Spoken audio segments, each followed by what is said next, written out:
जय हिंद। आज जानेंगे गुप्त वंश के बारे में, तो समझते हैं ध्यान से। गुप्त वंश का जो संस्थापक था वह श्री गुप्त को कहा जाता है। ओके, गुप्त किसके सामंत थे? तो गुप्त जो थे वो कुषाणों के सामंत थे। 3 नंबर देखते हैं।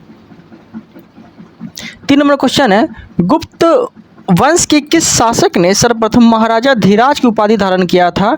तो चंद्रगुप्त प्रथम ने महाराजा धीराज की उपाधि धारण किया था। Okay then. 4 नंबर क्वेश्चन है, प्रयाग इलाहाबाद प्रशस्ति अभिलेख किसे संबंधित है? तो समुद्रगुप्त से संबंधित है। बिलसर स्तंभ लेख किससे है संबंधित है? तो वह कुमार गुप्त का है। ओके, भीतरी स्तंभ लेख किसका है? तो स्कंद गुप्त का है। मंदसौर अभिलेख किसका है? तो बंधु वर्मन का है। Okay then. 5 नंबर देखते हैं क्वेश्चन। 5 नंबर क्वेश्चन क्या बोल रहा है कि गुप्त शासन के दौरान निम्नलिखित में से ऐसा व्यक्ति कौन था जो एक महान खगोल वैज्ञानिक गणितज्ञ भी था? कौन था? तो आर्यभट्ट थे ऐसे वैज्ञानिक। ठीक है। 6 नंबर क्वेश्चन है, गुप्त शासकों की सरकारी भाषा क्या थी? तो संस्कृत थी। गुप्त काल की जो भाषा थी ना सरकारी, वह संस्कृत को मानी गई है। 7 नंबर, इतिहासकार बीए स्मिथ ने किसकी विजय से प्रभावित होकर उसे भारत का नेपोलियन कह के पुकारा था? तो समुद्रगुप्त के विजय से प्रभावित होकर। ठीक है, समुद्रगुप्त को भारत का नेपोलियन कहा जाता है। और ये किसने कहा था? तो बीए स्मिथ ने कहा था। 8 नंबर, गुप्त वंश का वह राजा कौन था जिसने हुनों को भारत पर आक्रमण करने से रोका था? तो वह था स्कंदगुप्त, क्योंकि स्कंदगुप्त जो है ना, स्कंदगुप्त के शासनकाल में ही हुनों का आक्रमण हुआ था। 9 नंबर क्वेश्चन बोला गया है कि गुप्त राजवंश किस प्रसिद्ध शासक था? गुप्त राजवंश के लिए प्रसिद्ध था तो कला और स्थापत्य जो था वो प्रसिद्ध था, क्योंकि गुप्त काल में जो है ना कला और स्थापत्य कला जो है महत्वपूर्ण प्रचलित था। 10 नंबर बोला गया है, अजंता कलाकृतियों किससे संबंधित है? तो गुप्त काल से संबंधित है अजंता कलाकृति। 11 नंबर क्वेश्चन देखते हैं। 11 नंबर क्वेश्चन क्या बोला गया है? 11 नंबर जो क्वेश्चन बोला गया है वो बोला गया है, कुछ विद्वानों के अनुसार कवि कालिदास जो थे वो किसके दरबार में रहा करते थे? चंद्रगुप्त द्वितीय विक्रमादित्य के दरबार में रहा करते थे कालिदास। ठीक है। 12 नंबर, अजंता चित्रकारी का विषय वस्तु निम्नलिखित में से किससे संबंधित है? तो बौद्ध धर्म से संबंधित है। 13 नंबर, गुप्त युग में जो विश्वविद्यालय प्रसिद्ध हुआ था वो नालंदा विश्वविद्यालय प्रसिद्ध हुआ था। ठीक है। और नालंदा विश्वविद्यालय को बनाया किसने था? तो गुप्त वंश का ही शासक था कुमारगुप्त, उसी ने नालंदा विश्वविद्यालय की स्थापना किया था। ठीक है। एरन अभिलेख का संबंध किस शासक से है? तो भानुगुप्त से है। फाहियान किसके शासनकाल में भारत आया था? चंद्रगुप्त द्वितीय विक्रमादित्य के शासनकाल में भारत आया था। ओके, भारतीय संस्कृत का स्वर्ण युग या फिर गोल्डन एज जो है वो किसे कहा जाता है? तो गुप्त काल को कहा जाता है गोल्डन एज। फाहियान कहाँ का निवासी था? तो चीन का निवासी था। ठीक है। 18 नंबर है। 18 नंबर क्या है? सेतुबंध का रचनाकार प्रवरसेन द्वितीय किस वंश का शासक था? तो वाकाटक वंश का शासन था, मतलब वाकाटक वंश का जो था वो शासक था। कौन? तो सेतुबंध। ठीक है, सेतुबंध के रचनाकार कौन थे? तो प्रवरसेन द्वितीय। आगे देखते हैं 19 नंबर। 19 नंबर क्वेश्चन बोला गया है, किस गुप्तकालीन शासक को कविराज कहा गया है? तो समुद्रगुप्त को जो है कविराज कहा गया है। और भारत का नेपोलियन किसे कहते थे? तो भारत का जो नेपोलियन कहा जाता है वो कविराज, ये समुद्रगुप्त को ही कहा जाता था। ठीक है। और कहा किसने था? तो बीए स्मिथ ने कहा था भारत का नेपोलियन समुद्रगुप्त को। ओके देना। आगे बढ़ते हैं। 20 नंबर क्वेश्चन है, स्कंदगुप्त को किस स्तंभ लेख में सर्कोपम कहा गया है? तो कहोम स्तंभ लेख में सर्कोपम कहा गया है। 21 नंबर देखते हैं, बोध गया के राजा मेघवर्मन ने किस स्थान पर भगवान बुद्ध का मंदिर बनवाने के लिए समुद्रगुप्त से अनुमति मांगी थी? तो वह श्रीलंका का शासक कौन था? कौन राजा था वह जो भगवान बुद्ध की मंदिर बनाने का आदेश मांगा था? तो वही मेघवर्मन था, जो कि बोध गया में मांगा था अनुमति मंदिर बनाने का। मंदिर निर्माण कला का जन्म सर्वप्रथम कब से हुआ है? तो वो गुप्त काल से हुआ है। 23 नंबर, चंद्रगुप्त द्वितीय ने विक्रमादित्य की उपाधि कब धारण किया था? तो जब शकों का उन्मूलन किया था। ठीक है। 24 नंबर, गुप्त काल में सर्वाधिक लोकप्रिय देवता विष्णु को माना जाता है। चंद्रगुप्त द्वितीय ने अपनी किस विजय की खुशी में चांदी के विशेष सिक्के जारी किए थे? तो शकों को पराजित किया था तब। महरौली स्थित लौह स्तंभ का निर्माण किस सदी में हुआ था? चतुर्थ सदी में हुआ था। ठीक है, चौथा सदी में हुआ था। आगे देखते हैं, आगे जो क्वेश्चन बोला गया है वो आगे क्वेश्चन है, फाहियान और हेंसा ने राज्यों को देखा तो चंद्रगुप्त, विक्रमादित्य और हर्षवर्धन के समय में देखा था। ठीक है। धनवंतरी कौन थे? धनवंतरी जो थे चंद्रगुप्त द्वितीय विक्रमादित्य के दरबार में नवरत्न में से एक थे और वो कौन थे? तो वो चिकित्सक थे, धनवंतरी। ठीक है। 29 नंबर क्वेश्चन देखते हैं, गुप्तकालीन शासन प्रणाली किस प्रकार की थी? तो राजतंत्रात्मक थी। फाहियान द्वारा रचित फोक कुओं की निम्न में से किसका विवरण नहीं मिलता है? तो बौद्ध एवं बौद्ध धर्म के सिद्धांतों का विवरण नहीं मिलता है। कहते हैं 31 नंबर देखते हैं, 31 नंबर क्वेश्चन है, गुप्त स्थापत्य कला का सर्वोत्कृष्ट मंदिर निम्न में से कौन थे? तो वो देवगढ़ का दशावतार मंदिर थे। ओके। अजंता की गुफाओं में किन गुफाओं का निर्माण गुप्त काल में हुआ था? तो 16, 17, 19 का निर्माण हुआ था। ठीक है। अमरकोश, 33 नंबर क्वेश्चन है, अमरकोश के लेखक अमर सिंह किसके दरबार में जुड़े थे? चंद्रगुप्त द्वितीय के दरबार में थे। ठीक है, अमर सिंह। 34 नंबर, गुप्त संवत का प्रारंभ का श्रेय किसे दिया जाता है? चंद्रगुप्त प्रथम को दिया जाता है। ठीक है। चंद्रगुप्त प्रथम ने गुप्त संवत प्रारंभ उपलक्ष्य में किया था। कब ये गुप्त संवत का प्रारंभ किया था? 319 से 320 ईस्वी में किया था। और ये जो किया था ना, अपने राजरोहण के स्मारक के रूप में गुप्त संवत का प्रारंभ किया था। ठीक है। 36 नंबर क्वेश्चन है, प्रयाग प्रशस्ति अभिलेख के लेखक हरिसेन किस शासक के दरबार में कवि था? तो वो सनमून गुप्त के दरबार में कवि था। कौन? तो हरिसेन। 37 नंबर, गुप्त काल को प्राचीन भारत का क्लासिक युग क्यों कहा जाता है? क्योंकि कला और साहित्य के लिए विख्यात था। ठीक है। सारनाथ के धर्मेक स्तूप का निर्माण किस काल में हुआ था? तो गुप्त काल में हुआ था। 39 में क्वेश्चन है, गुप्त काल की सोने की मुद्रा को क्या कहा जाता है? तो दिनार कहा जाता था। कुमार संभव महाकाव्य कवि के लेखक कौन है? तो कालिदास को कहा जाता है। तो कालिदास ने ही लिखा था कुमार संभव। नालंदा विश्वविद्यालय की स्थापना का जो युग था वो गुप्त युग में प्रारंभ हुआ था। और नालंदा विश्वविद्यालय की स्थापना किया किसने था? तो कुमार गुप्त ने किया था। 42 नंबर क्वेश्चन है, गुप्त युग में भू राजस्व की दर क्या थी? तो उपज का छठा भाग थी। ठीक है, उपज का छठा भाग था भू राजस्व की दर। 43 नंबर क्वेश्चन है, नगरों का क्रमिक पतन किस काल की एक महत्वपूर्ण विशेषता थी? तो गुप्त काल की एक महत्वपूर्ण विशेषता थी। किस वंश के शासकों ने मंदिर एवं ब्राह्मणों को सबसे अधिक ग्राम अनुदान दिया था? तो गुप्त काल में। आगे, दिल्ली के महरौली के कुबल उल इस्लाम मस्जिद के प्रांगण में स्थित प्रसिद्ध दो स्तंभ किसकी स्मृति में बनाया गया था? तो चंद्र स्मृति में बनाया गया था। कालिदास द्वारा रचित मालविका अग्निमित्रम नाटक का नायक था तो अग्निमित्र। ठीक है, अग्निमित्र पे प्रेम प्रसन्न पे आधारित था ये, जो लिखा था कालिदास ने। समुद्रगुप्त की सैनिक उपलब्धियों का वर्णन किस अभिलेख में उपलब्ध है? तो प्रयाग प्रशस्ति अभिलेख में उपलब्ध है। ठीक है।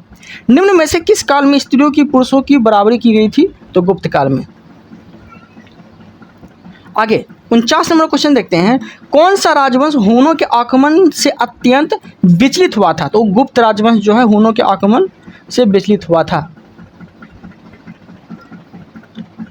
50 नंबर क्वेश्चन है, कौन सा नाटक कालिदास ने नहीं लिखा था?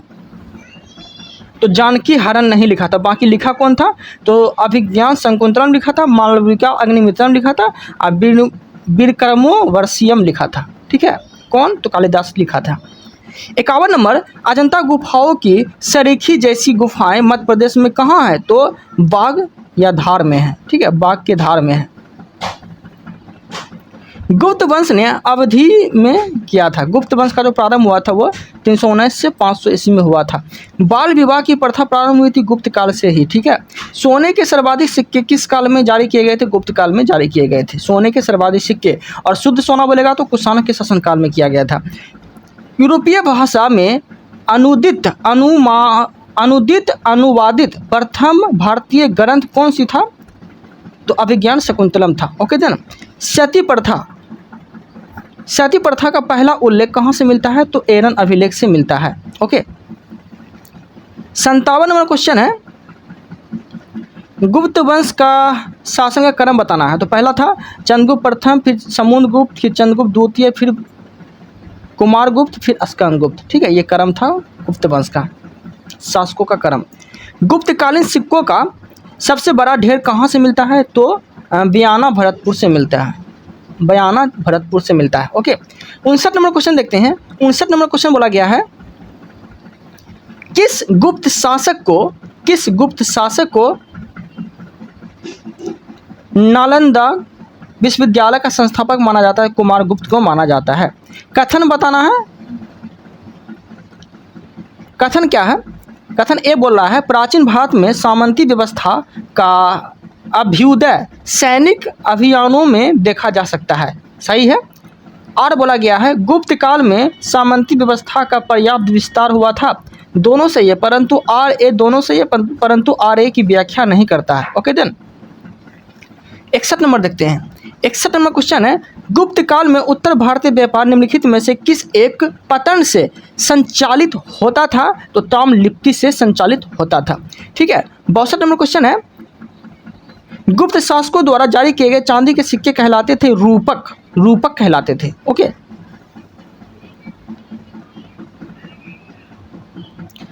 क्वेश्चन है, इसके नाटककार बताना है। ठीक है, समझते ध्यान से। विशाख दत्त जो थे वो कौन से नाटक लिखे थे? मतलब विशाख दत्त जो थे वो नाटक से संबंधित था। ठीक है, नाटक लिखे थे। ब्राह्महीर क्या लिखे थे? तो ब्राह्महीर कौन थे? तो वो खगोल विज्ञान थे, मतलब खगोल वैज्ञानिक थे। और चरक कौन थे? तो चरक जो थे वो चिकित्सक थे। अब ब्रह्मगुप्त कौन थे? तो ब्रह्मगुप्त एक गणितज्ञ थे। ओके देन, आगे 64 नंबर देखते हैं। 64 नंबर क्वेश्चन क्या बोला गया? चंद्रगुप्त द्वितीय के काल में विद्या, कला और साहित्य का महान केंद्र कौन सा था? तो उज्जैन था। कालिदास की किस कृति की गिनती विश्व की 100 प्रसिद्ध साहित्यिक कृतियों में होती है? तो अभिज्ञान शकुंतलम की कृति, जो कि कालिदास द्वारा लिखी गई थी। वर्तमान गणित में दशमलव प्रणाली आविष्कार श्रेय निम्न में से किस युग का है? तो गुप्त युग का है। निम्न में से कौन सा गुप्त वंश के पतन का कारण नहीं था? तो सत्ता के नियंत्रण के लिए आंतरिक कला। ओके, 68 नंबर देखते हैं। निम्नलिखित में से किस गुप्त शासक ने अपने सिक्कों पर अपने बीना बजाते हुए आकृति में अंकित करवाया था? तो समुद्रगुप्त जो है बीना बजाते हुए दिखाया गया है। क्यों? क्योंकि समुद्रगुप्त जो थे वो संगीत को अधिक ज़्यादा प्रेम करते थे। ठीक है, संगीत प्रेमी थे। वह प्रथम भारतीय विद्वान कौन था जिसने गणित को एक पृथक विषय के रूप में स्थापित किया था? तो आर्यभट्ट किया था। गुप्तकालीन पुस्तक नवनीतकम का संबंध था तो चिकित्सा से।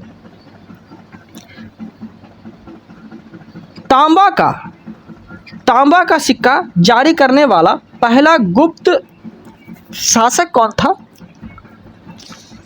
तो रामगुप्त था, जो कि तांबा का सिक्का जारी किया था। ठीक है,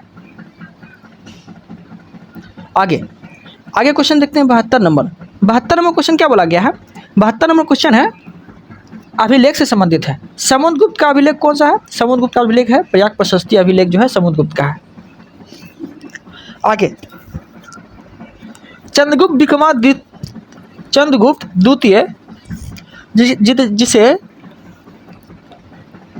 जिसे विक्रमादित्य के नाम से जाना जाता है, चंद्रगुप्त द्वितीय का अभिलेख कौन है? तो महरौली का लौह स्तंभ है। ओके, स्कंदगुप्त भीतरी स्तंभ लेख है। स्कंदगुप्त का भीतरी स्तंभ लेख है। ब्रह्मगुप्त का कौन है? तो पहाड़पुर ताम्रपत्र है। 73 नंबर क्वेश्चन क्या बोला गया है? 73 नंबर क्वेश्चन है शासक से रिलेटिव, ठीक है। मुद्रा के प्रकार, ठीक है। मुद्रा के प्रकार मतलब मुद्रा जो दर्शाया गया था, मतलब अथी में वही बात बोला गया है। कुमार देवी का जो प्रकार था वो किसके शासनकाल में मतलब करवाया गया था?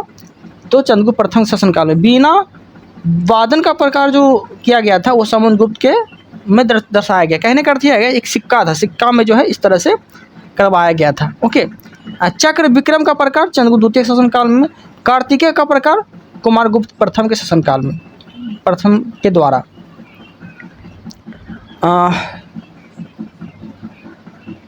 अब देखते हैं आगे 74 नंबर, शासक और उपाधि जानते हैं, ठीक है। चंद्रगुप्त प्रथम को उपाधि क्या था? महाराजा धीराज। समुद्रगुप्त को उपाधि क्या था? तो अश्वमेघ पराक्रम, ठीक है। चंद्रगुप्त द्वितीय की उपाधि क्या था? परम भागवत। स्कंदगुप्त का उपाधि क्या था? सरकोपम। ओके।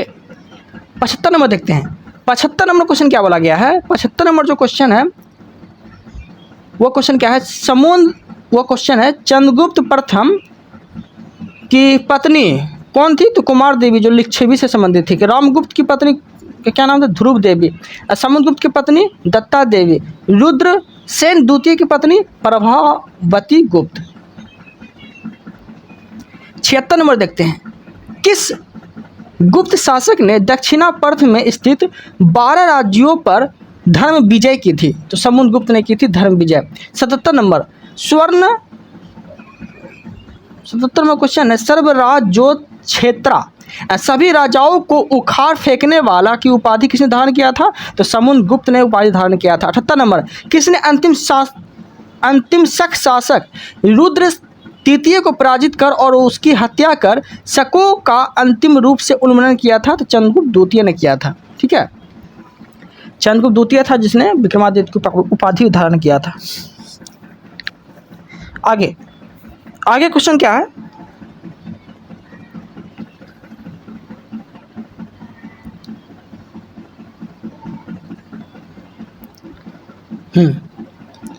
उनासी नंबर क्वेश्चन क्या है? 79 नंबर क्वेश्चन जो है वो रचना है, ठीक है। आर्यभट्ट के क्या लिखा था? तो आर्यभट्टी लिखा था। धर्ममंत्री कौन थे? तो नवीनतम नवरत्नों में से एक थे। ब्रह्मगुप्त क्या लिखे थे? ब्रह्म सिद्धांत लिखे थे। ब्राह्मणी क्या लिखे थे? तो पंच सिद्धांत लिखे थे। आगे देखते हैं। आगे जो क्वेश्चन है वो 80 नंबर है। 80 नंबर क्वेश्चन क्या है? तो सुदर्शन झील जिसका निर्माण चंद्रगुप्त मौर्य के सौराष्ट्र प्रांत के गवर्नर पुष्पगुप्त ने करवाया था तथा जिसकी मरम्मत पहली बार शक शासक रुद्रदामन ने करवाई थी, तो दूसरी बार मरम्मत किसने करवाया था? स्कंदगुप्त ने करवाया था। 81 नंबर क्वेश्चन क्या है? प्रशासकीय विभाजन और प्रशासक देखते हैं, ठीक है। भुक्ति प्रांत के प्रशासक कौन थे? उपरीक। विषय जिला के कौन थे? तो विषयपति। नगर के कौन थे? तो नगरपति। ग्राम के कौन थे? तो ग्रामिक। 82 नंबर सुमेलित नहीं करना है, ठीक है। डी जो है ये सुमेलित नहीं है, ठीक है। बाकी सब सही है। तो महासंधि विग्रीक युद्ध और शांति का मंत्री, ठीक है। महादंडनायक सेना का सर्वोच्च अधिकारी, विनय स्थिति स्थापक ये धार्मिक मामलों का प्रमुख अधिकारी कहलाता था, ठीक है। 83 नंबर क्वेश्चन है क्षेत्र भूमि कौन होता था? तो कृषि योग्य भूमि। वास्तु भूमि कौन होता था? तो निवास योग्य भूमि। अपराहत भूमि कौन होता था? तो जंगली भूमि को कहा जाता था। खिल भूमि कौन होता था? तो कृषि के लिए अनुयुक्त भूमि को कहा जाता था, खिल भूमि। ओके। 84 नंबर क्वेश्चन क्या है? प्रयाग प्रशस्ति मतलब सुमेलित नहीं करना। तो प्रयाग प्रशस्ति जो है ये रवि कीर्ति का नहीं है। ओके देन बाकी देखते हैं। कीर्तानुजुनियम किसका है? तो भरावी का है। 10 कुमार चरित किसका है? तो डांडी का है। मृक्ष कटिकम किसका है? तो क्षुद्रक का है। 85 नंबर सुमेलित नहीं करना है। तो भरतहरि जो है वो मेघदूतम का नहीं है। बाकी सब देखते हैं। बाघभट्ट किसका है? तो अष्टांग हृदय का है। कामंदक किसका है? तो नीतिसार का है। विशाखदत्त किसका है? तो मुद्राक्षस का है। 86 नंबर क्वेश्चन है श्रेष्ठी कौन था? तो साहूकार था। सार्थवाह कौन था? तो व्यापारी था। कुलिक कौन था? तो शिल्पी कारीगर था। और कायस्थ कौन था? तो लेखक था। ठीक है, 87 नंबर देखते हैं। 87 नंबर क्वेश्चन है, मिहिर कुल संबंध था तो हून से। कन्नौज को सर्वप्रथम महान महत्ता प्रदान करने वाले थे तो मौखरी। गुप्त राजा जिसने विक्रमादित्य की पदवी ग्रहण की थी तो चंद्रगुप्त द्वितीय ने किया था। ओके। कुतुब मीनार के निकट स्थित लौह स्तंभ वैज्ञानिकों का ध्यान क्यों खींच रहा है? तो उसकी जंगरोधक के कारण।